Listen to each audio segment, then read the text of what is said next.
Capítulo 15. Hatsumomo sorria quando estava feliz, como todo mundo, e nunca ficava mais feliz do que quando podia fazer alguém sofrer. Por isso mostrava aquele lindo sorriso no rosto ao dizer: ora, que coisa, que coincidência, uma noviça. Eu nem devia contar o resto desta história, porque posso deixar a pobre constrangida.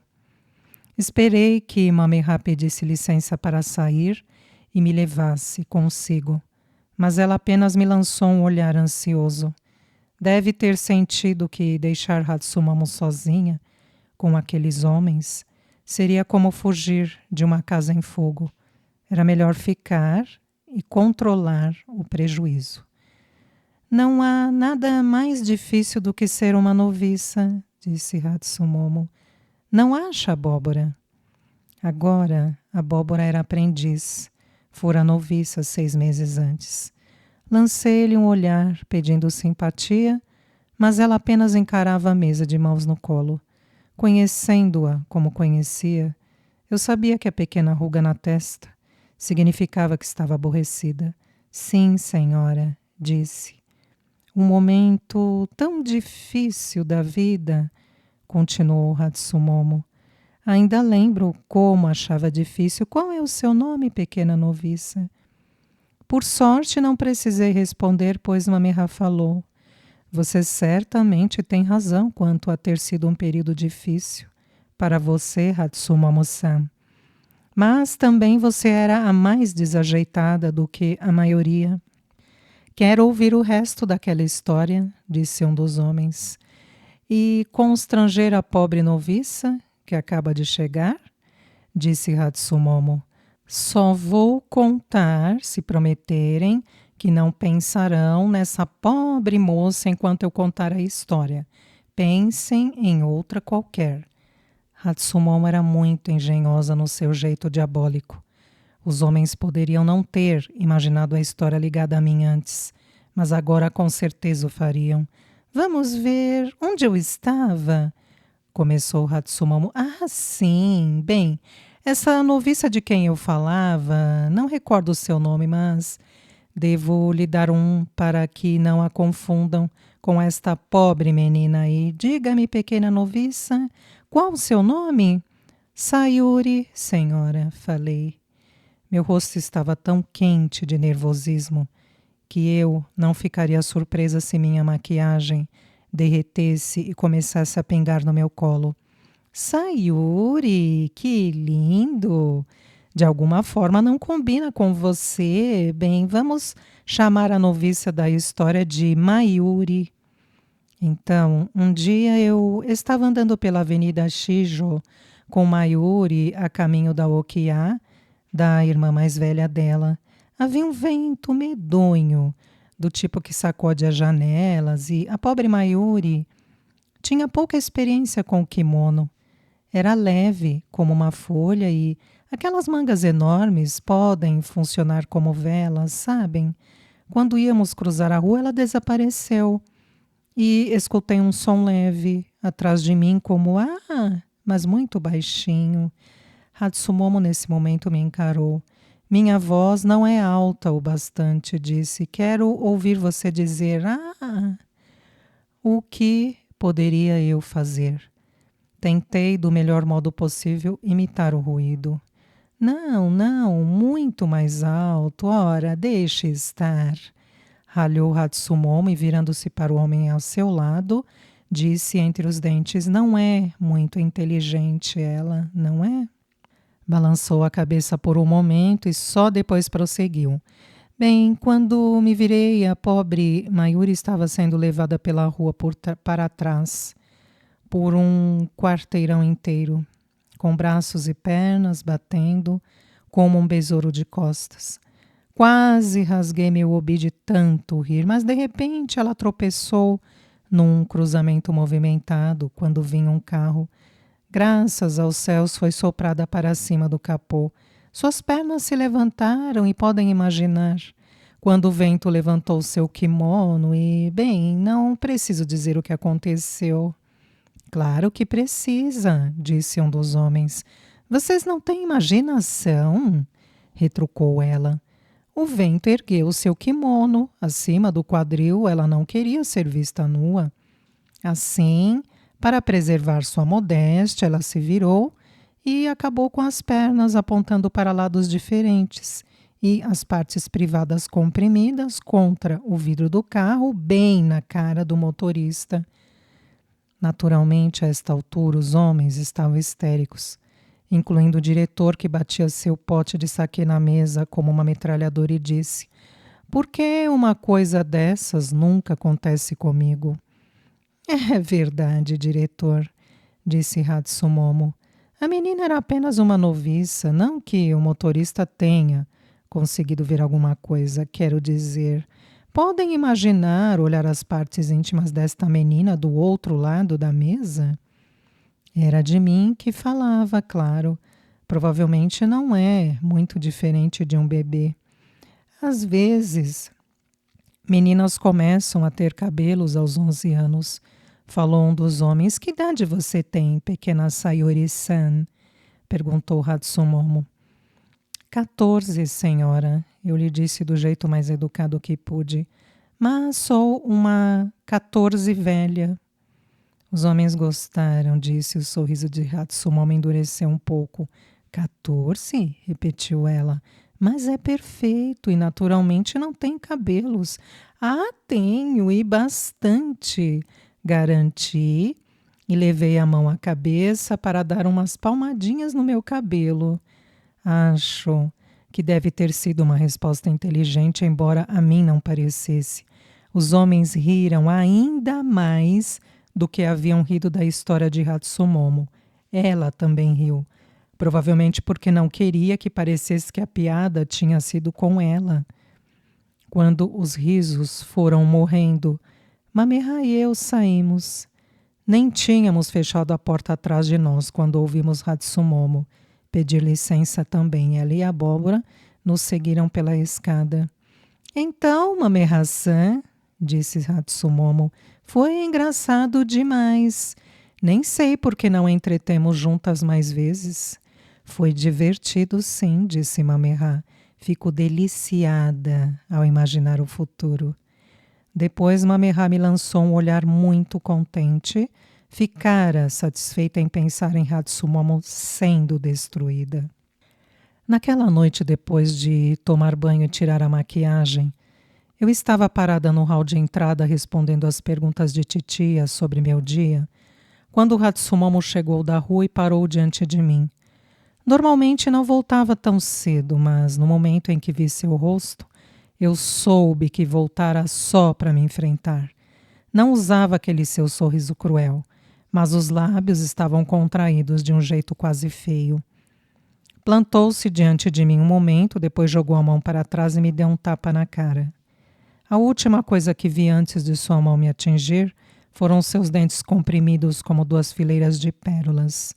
Fiquei tão espantada que não recordo o que aconteceu depois, mas Titi e Hatsumomo devem ter começado a discutir, porque em seguida ouvi Hatsumomo dizer: "Se essa menina me envergonhar outra vez em público, ficarei feliz em lhe dar um tapa no outro lado da cara."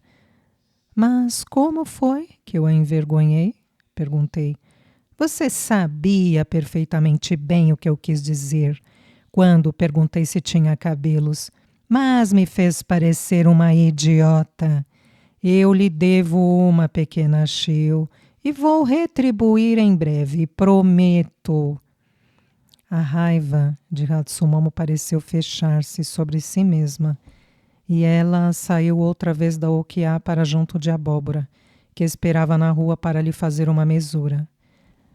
Na tarde seguinte relatei isso a Mameha, mas ela não prestou muita atenção. "Qual o problema?" disse. Hatsumomo não deixou marcas no seu rosto, graças aos céus. Não esperava que ela se alegrasse com seu comentário, não é? "Eu só me preocupo com o que pode acontecer da próxima vez em que nos encontrarmos com ela", falei. "Vou lhe dizer o que vai acontecer. Vamos nos virar e sair.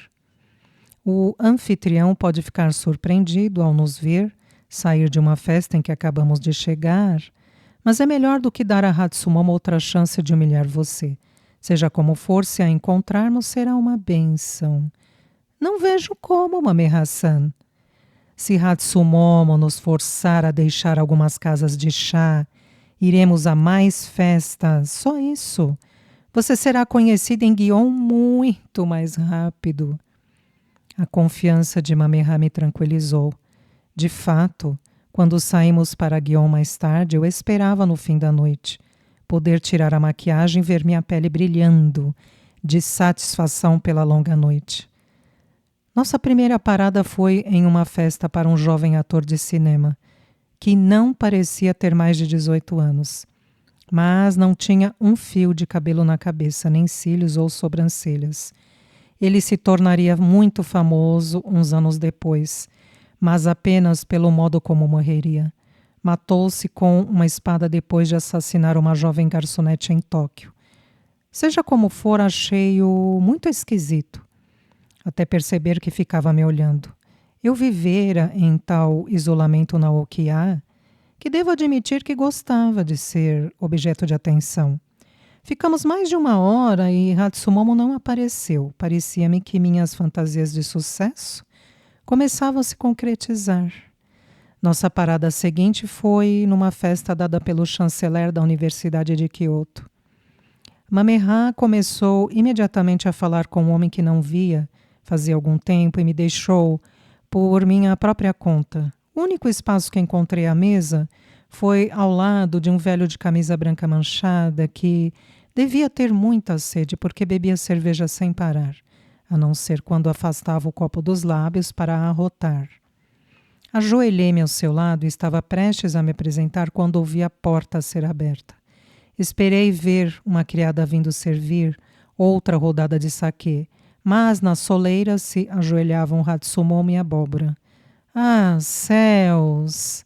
Ouvi Mameha dizer ao homem que entretinha. O seu relógio de pulso está certo? Muito, disse ele. Eu acerto todas as tardes pelo relógio da estação de trens. Receio, então, que Sayuri e eu não tenhamos escolha senão sermos rudes e pedirmos licença. Estão nos esperando em outro lugar há meia hora. Dizendo isso, nos pusemos de pé e saímos da festa no instante em que Hatsumomo e Abóbora entravam. Quando estávamos saindo da casa de chá, Mameha me empurrou para um aposento vazio com tatames. Na penumbra não conseguia ver seus traços, apenas o belo oval de seu rosto, com sua elaborada coroa de cabelos. Se eu não a podia ver, ela não podia me ver também. Deixei meu queixo cair de frustração e desespero, pois me parecia que eu jamais escaparia de Hatsumomo. O que foi que você disse àquela mulher horrenda hoje? Questionou-me Mameha. Nada, senhora. Então como foi que nos encontrou aqui? Mas nem eu mesma sabia que viríamos, defendi-me. Não seria possível contar a ela. Minha criada sabe dos meus compromissos, mas não posso imaginar. Bem, iremos a uma festa que quase ninguém conhece. Naga Teruomi acabou de ser indicado o novo maestro da Filarmônica de Tóquio na semana passada. Ele chegou à cidade esta tarde para dar a todos a chance de o idolatrarem. Não quero muito ir, mas pelo menos Hatsumomo não estará lá. Atravessamos a Avenida Shijo e entramos numa alameda estreita com cheiro de saquê e batata doce assada. Uma cascata de risos caiu sobre nós, vinda das janelas do segundo andar bem iluminadas.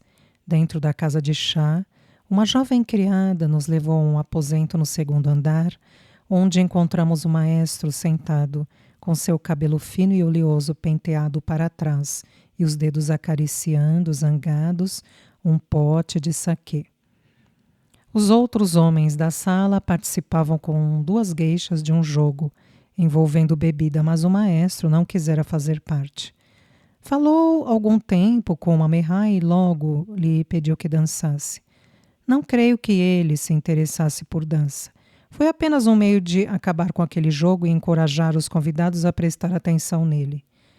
Quando a criada havia acabado de trazer o shamisen e colocá-lo na mão de uma das gueixas, antes mesmo que Mamerra assumisse sua postura, a porta se abriu e... Estou certa de que sabe o que vou dizer. Eram como cães que não paravam de nos perseguir. De novo, Hatsumomo e Abóbora. Você devia ter visto como Mamerra e Hatsumomo sorriram uma para a outra. Quase parecia que partilhavam de alguma piada secreta.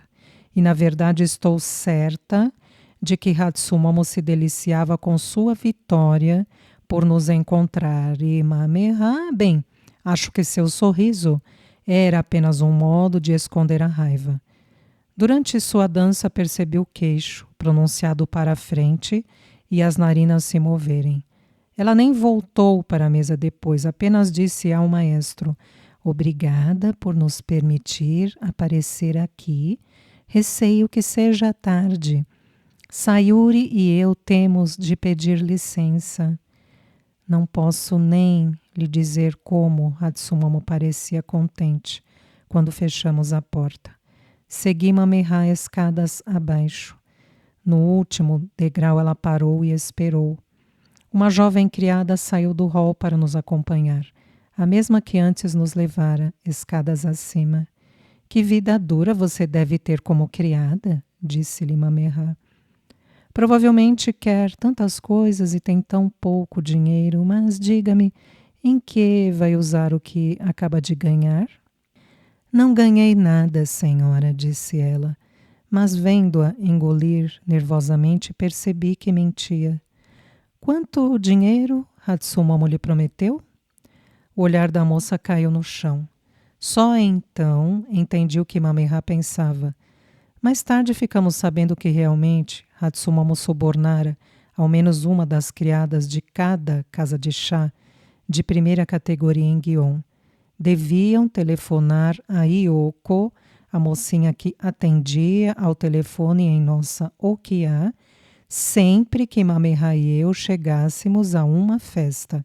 É claro que na época não sabíamos do envolvimento de Yoko, mas Mamerra estava certa ao imaginar que a criada daquela casa de chá passara a mensagem de Hatsumomo. A moça nem conseguia encarar Mamerra. Mesmo quando esta levantou o queixo da jovem, ela continuou olhando para baixo, como se seus olhos fossem bolas de chumbo. Quando saímos da casa de chá, dava para ouvir a voz de Hatsumomo da janela acima. Era uma alameda tão estreita que tudo fazia eco. Ah, sim! Como era mesmo o nome dela? Dizia Hatsumomo. Sayuko, disse um dos homens.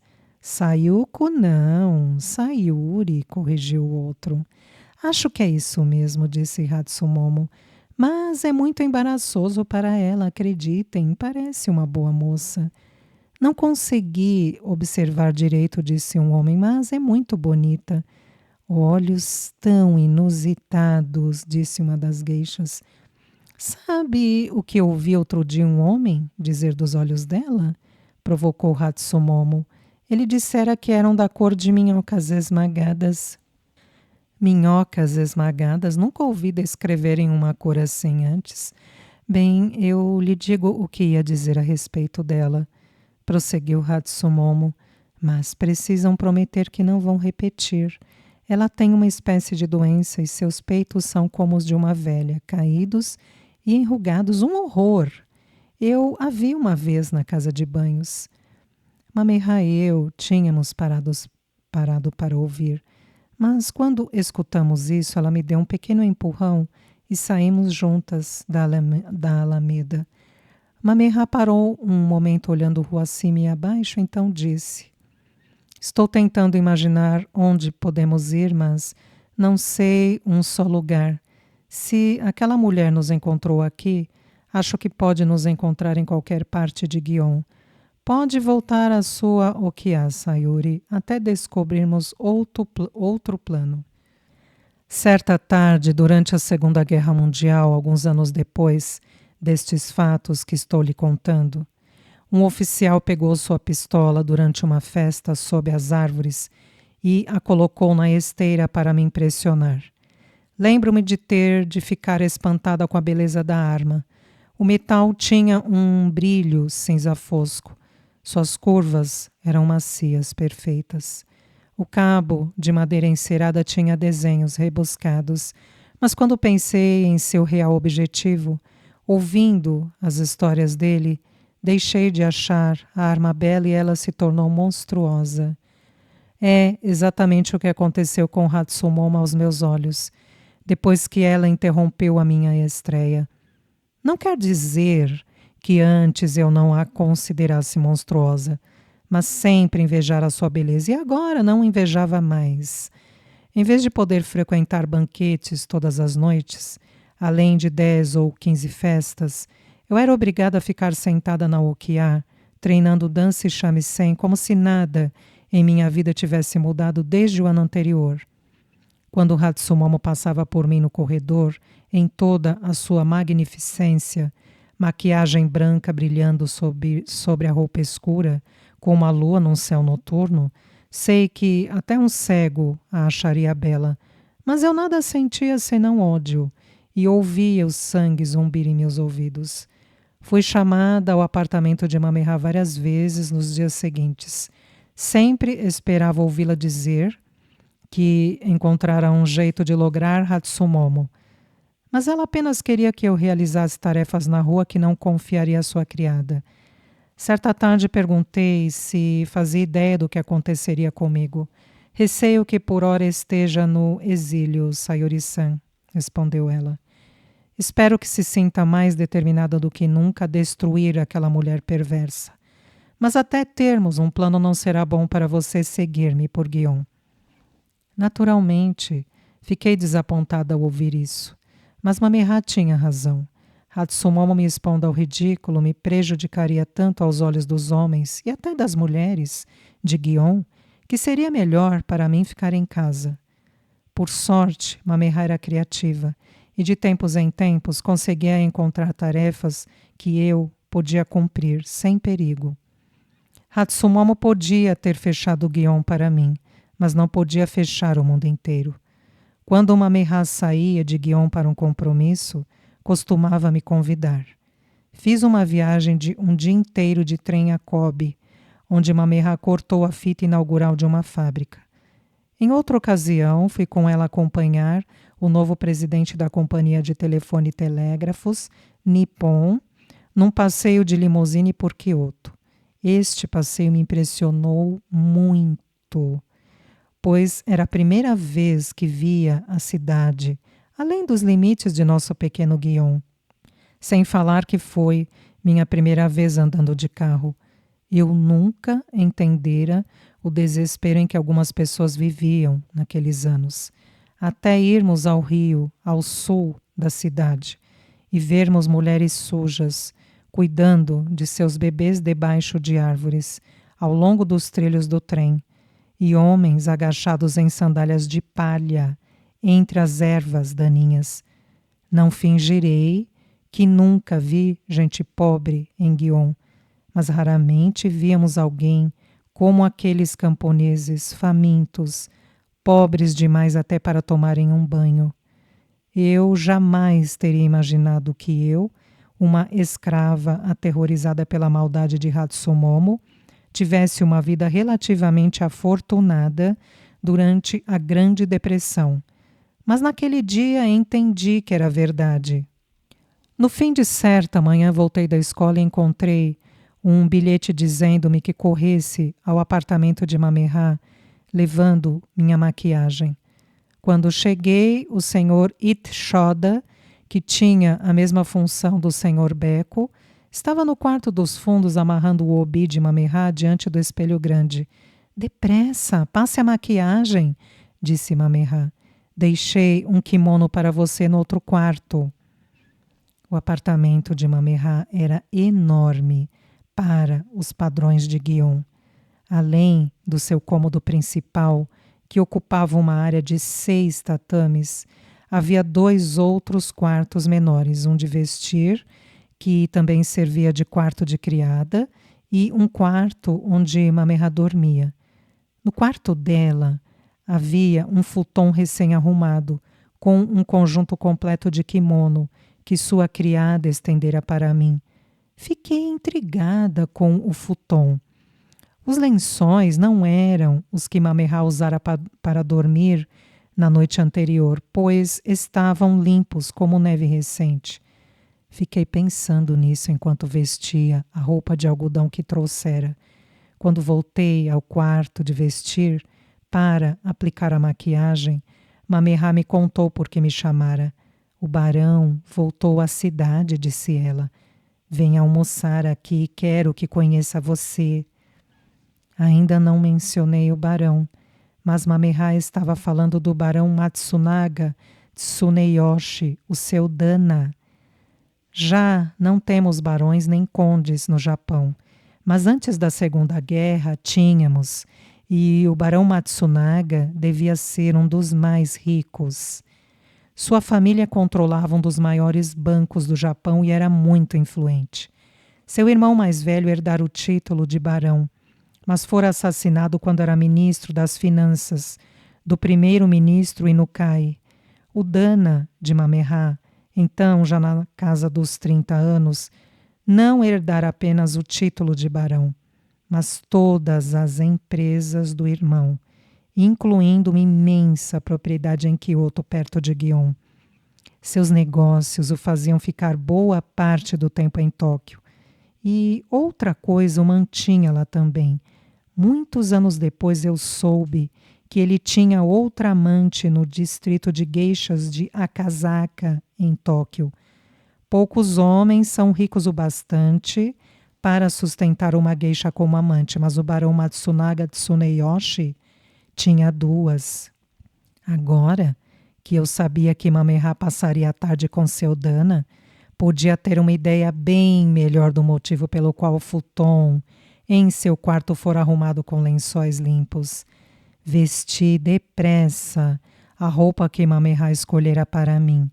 Vestido de baixo verde claro e kimono ferrugem e amarelo com um desenho de pinheiros na bainha.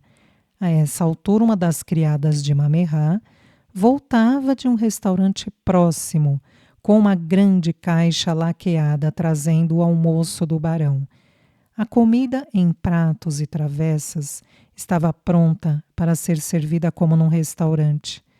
A maior era um prato de laca com 2 aiu salgados de barriga para baixo, como se nadassem juntos num rio. Ao lado havia 2 minúsculos caranguejos cozidos do tipo que se comem inteiros. Uma trilha de sal curvava-se pela laca preta, sugerindo a areia que haviam cruzado. Poucos minutos depois chegou o barão. Espiei por uma fresta na porta de deslizar e o vi parado no patamar, enquanto Mamerha desamarrava seus sapatos. Minha primeira impressão foi de uma amêndoa ou outro tipo de noz, pois era pequeno e muito redondo e pesado, especialmente em volta dos olhos.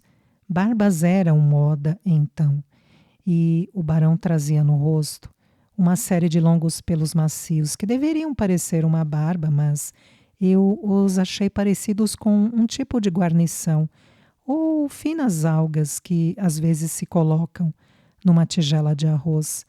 Ah, Mamerha, estou exausto, disse ele. Como odeio estas longas viagens de trem.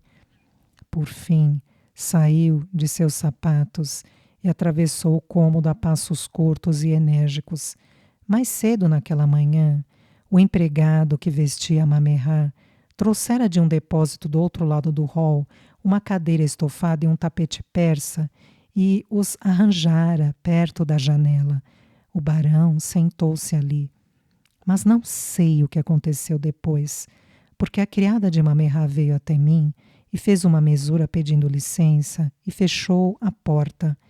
Fiquei no pequeno quarto de vestir de Mamerha por 1 hora ou mais, enquanto a criada ia e vinha servindo o almoço. Às vezes eu ouvia os murmúrios de Mamerha, mas, em geral, era o barão quem falava. A certa altura achei que estava zangado com ela, mas por fim entendi o suficiente para saber que apenas se queixava de um homem que conhecera no dia anterior e que lhe fizera perguntas pessoais que o irritaram. Por fim, quando a refeição acabara, a criada trouxe xícaras de chá e Mamerra mandou me chamar. Fui ajoelhar-me diante do barão muito nervosa, pois nunca antes conhecera um aristocrata. Fiz a mesura e pedi o favor de sua generosidade. Pensei que talvez ele me dissesse alguma coisa, mas pareceu apenas olhar em torno pelo apartamento, quase nem me percebendo. Mamerra, disse, o que aconteceu com aquele rolo que você tinha na alcova? Era uma pintura feita à tinta, muito melhor do que esta coisa que você pendurou ali agora. O que está ali agora, barão, é um poema escrito à mão por Matsudaira Koichi e está na alcova há quase 4 anos. 4 anos? Quando eu vim no mês passado, não era a pintura à tinta que estava ali? Não era. Mas seja como for, faz quase 3 meses que o barão não me honra com uma visita. Não admira que me sinta tão cansado. Estou sempre dizendo que devia passar mais tempo em Kyoto, mas, bem, uma coisa leva a outra. Vamos dar uma olhada naquele rolo de que estou falando. Não posso acreditar que faça 4 anos que o vi. Mamerra chamou a criada e mandou que trouxesse o rolo. Deram-me a tarefa de desenrolá-lo. Minhas mãos tremiam tanto que, quando o segurei para o barão olhar, ele escorregou de minha mão. Cuidado, menina, disse ele. Fiquei tão constrangida que, mesmo depois de ter feito a mesura e pedido desculpas, não podia evitar de a toda hora olhar para o barão, para ver se estava zangado comigo. Enquanto eu mantinha o rolo no ar, ele pareceu olhar mais para mim do que para o desenho, mas não era um olhar reprovador. Algum tempo depois eu entendi que era curiosidade, o que me deixou ainda mais sem graça. Este rolo é muito mais bonito do que isso que você tem na alcova agora, Mamerra, decidiu ele. Mas ainda parecia olhar para mim e não tentou desviar os olhos quando o encarei. De qualquer modo, caligrafia é algo muito antiquado, prosseguiu. Você devia tirar aquela coisa da alcova e botar de volta esta paisagem. Mamerra não teve escolha senão seguir o que o barão sugeria. Até conseguiu fazer ar de quem achava uma grande ideia. Quando a criada e eu terminamos de pendurar o novo rolo e guardar o antigo, Mamerra me chamou para que servisse chá ao barão. Vistos de cima, formávamos um pequeno triângulo, Mamerra, o barão e eu. Mas naturalmente Mamerra e o barão falavam. Quanto a mim, a única coisa útil que fazia era ficar ajoelhada, sentindo-me tão deslocada quanto uma pomba num ninho de falcões. Como eu errara ao me imaginar digna de entreter o tipo de homem que Mamerra entretinha. Não apenas grandes aristocratas como o barão, mas até o presidente. Mesmo o diretor de teatro, muitas noites antes, ele quase nem me olhara. Não direi que antes me sentia digna da companhia do barão, mas não pude evitar mais uma vez constatar que eu era apenas uma menina ignorante de uma aldeia de pescadores. Hatsumomo, se vencesse, me manteria tão rebaixada que todo homem que visitasse Gion ficaria fora do meu alcance para sempre. Até onde eu sabia, nunca voltaria a ver o barão Matsunaga nem o presidente. Será que Mamerra iria concluir que eu era uma causa perdida e me deixaria murchar na Okiá como um kimono pouco usado que parecera tão lindo na loja? O barão, que eu começava a ver que era um homem nervoso, se debruçou para raspar alguma coisa na superfície da mesa de Mamerra e me fez pensar em meu pai, no último dia em que eu o vira, retirando sujeira das frestas na madeira com as unhas. Fiquei pensando se ele poderia estar me vendo ajoelhada ali, no apartamento de Mamerá, com um traje mais caro do que qualquer coisa que ele jamais vira, com um barão na minha frente e do meu lado, uma das mais famosas geishas de todo o Japão. Eu não era digna daquele ambiente. Então, me dei conta de toda a magnífica seda que envolvia meu corpo e tive a sensação de me afogar em beleza. Naquele momento, a beleza era um golpe de dor e tristeza.